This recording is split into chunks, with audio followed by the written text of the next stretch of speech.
RoostGPT also provides a public SaaS version that can be used for easy trials and proof of concept. RoostGPT's hosted version is available at app.roost.ai and has multiple authentication options. This version is ideal for quick evaluations.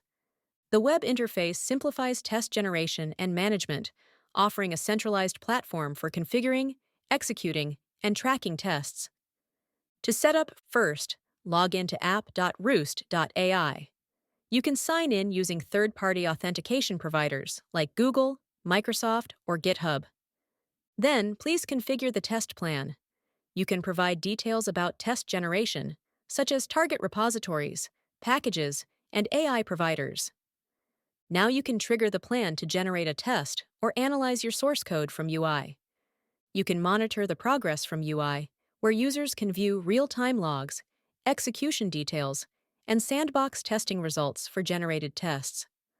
Also, Audit Trail is available to access the history of test generations, including pull requests, test results, and generated reports.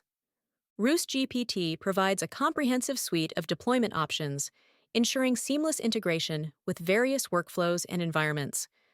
Whether you prefer a command line setup, a VS Code extension, or a secure Docker deployment, RoostGPT adapts to your organization's needs. For those new to RoostGPT, the public SaaS version at app.roost.ai provides a quick and easy way to experience its powerful features. With RoostGPT, you can generate high-quality tests efficiently, ensuring robust code quality and accelerating development workflows.